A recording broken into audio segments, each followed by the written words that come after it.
नमस्कार, मैं मीना मोहन और आप देख रहे हैं न्यूज 1022।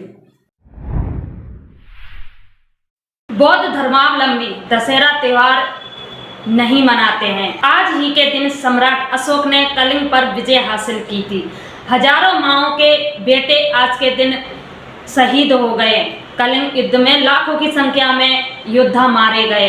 हजारों माँ बहनों के पति चले गए। हजारों महिलाएं विधवा हो गई। हजारों बच्चे अनाथ हो गए। ये सब देखकर सम्राट अशोक का हृदय काफी व्याकुल हो गया और उन्होंने युद्ध को हमेशा के लिए छोड़ने को प्रण किया।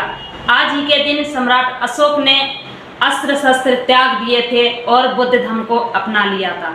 चलिए अब विस्तार से बताते हैं कि आखिर दशहरा विजयदशमी, चलिए अब आपको विस्तार से बताते हैं क्या दशहरा ही विजयदशमी है और क्या है इसके पीछे की सच्चाई। इसके पीछे कारण यह है कि जिस दिन प्रियदर्शी सम्राट अशोक का हृदय परिवर्तन हुआ, ठीक उसी दिन सम्राट अशोक ने अपने तलवार के 2 टुकड़े कर दिए एवं हिंसा के मार्ग को छोड़कर सद्धम्म का मार्ग ग्रहण कर लिया था। यह वही दिन है जिसे दूसरा ऐतिहासिक धम्मचक्र प्रवर्तन दिवस के रूप में कहा जाता है। वह दिन अश्विन महीने के शुक्ल पक्ष का 10वां दिन था और उसी दिन सम्राट अशोक ने स्वयं पर विजय हासिल की थी। इसीलिए यह दिन अशोक विजयदशमी के नाम से भी जाना जाता है। बौद्ध धर्म गुरु अनागरिक धम्मपाल जी के मत से सम्राट अशोक ने कुल 96 करोड़ सोने की मुद्राएं खर्च कर 84,000 चैत्य स्तूप एवं उतने ही बौद्ध विहार निर्माण करवाए थे। उसे ईसा पूर्व 265 में विजयदशमी के दिन एक भव्य धम्म महोत्सव का आयोजन करके लोगों से बौद्ध धर्म के पालन की प्रतिज्ञा की एवं धर्म के सेवा के लिए दान दिया था। बौद्ध काल के इतिहास में प्रत्येक वर्ष यह दिन राष्ट्रीय त्योहार के रूप में मनाया जाता था। इस दिन राष्ट्रीय अवकाश घोषित था। सम्राट अशोक स्वयं सेना को सलामी देते थे। सम्राट अशोक दुखी पीड़ित जनता को एवं बौद्ध भिक्षुओं के लिए दान देते थे। यही परंपरा सभी बौद्ध सम्राटों ने कायम रखी। ठीक इसी समय 185 में सम्राट अशोक के पोते बृहद्रथ मौर्य के शासन काल में अशोक विजयदशमी के दिन एक ऐतिहासिक घटना घटी। वही दिन बौद्ध उपासकों के लिए अत्यंत दुखदायक था। सम्राट बृहद्रथ मौर्य बहुत ही शक्तिशाली बौद्ध सम्राट था। वह बहुत शीलवान था, 10 बलों से युक्त था, 10 परिमिताओं का पालन करने वाला व्यक्ति था। उसके काल में धम्म का एक सरीका प्रसार प्रचार चल रहा था एवं ब्राह्मणवाद का अंत हो रहा था। यह बात मनवादी ब्राह्मण वर्ग को रास नहीं आई और उन्होंने यही दिन सम्राट बृहद्रथ की हत्या के लिए चुना। जब अशोक विजयादशमी के दिन सम्राट बृहद्रथ अपनी सेना का निरीक्षण कर रहे थे, ठीक उसी दिन ब्राह्मणों का सेनापति पुष्पमित्र शुंग के द्वारा षड्यंत्र पूर्वक उनकी हत्या की गई। इसलिए अहिंसा पर हिंसा का विजय माना गया और इस प्रकार आखिरी बौद्ध सम्राट बृहद्रथ मौर्य का अंत किया गया। महाराजा बृहद्रथ मौर्य की जिस दिन हत्या की गई, उसी दिन को दशहरा नाम दिया गया। सम्राट अशोक द्वारा शस्त्र का त्याग किया गया, इसीलिए ब्राह्मणवादी लोगों ने इतिहास को बदलने का षड्यंत्र रचा और तभी से शस्त्रों की पूजा करना शुरू किया। वर्ण व्यवस्था के अनुसार शस्त्र धारण क्षत्रियों का अधिकार था, इसीलिए दशहरा या क्षत्रियों का त्योहार मनाने की परंपरा डाली गई। आज भी अबोध दशहरे के दिन अपने शस्त्र एवं वाहन की पूजा करते हैं।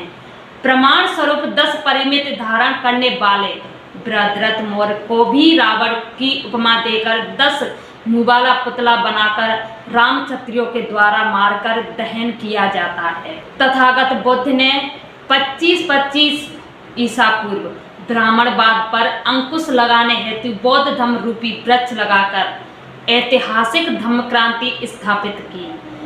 185 ईसा पूर्व में ब्राह्मणवादी लोगों ने अशोक विजयादशमी के दिन बृहद्रथ मौर्य की हत्या कर क्रांतिकारी के रूप में फिर से ब्राह्मणवाद को प्रोत्साहन देकर हिंदूवाद का मार्ग प्रशस्त किया। डॉक्टर बाबा साहब भीमराव अंबेडकर ने अशोक विजयादशमी का ऐतिहासिक महत्व हमारा इतिहास और दशहरे के दुख की और हमारा ज्ञान आकर्षित करने के उद्देश्य से 14 अक्टूबर 1956 को अश्विन शुक्ल दशमी दिन रविवार को अशोक विजयादशमी के दिन ब्राह्मणवाद पर क्रांतिकारी स्वरूप उनके मुंह पर थप्पड़ मारकर अपने 5 लाख अनुयायियों के साथ बौद्ध धर्म की दीक्षा लेकर एक तीसरा ऐतिहासिक धर्मचक्र परिवर्तन कर दिखाया।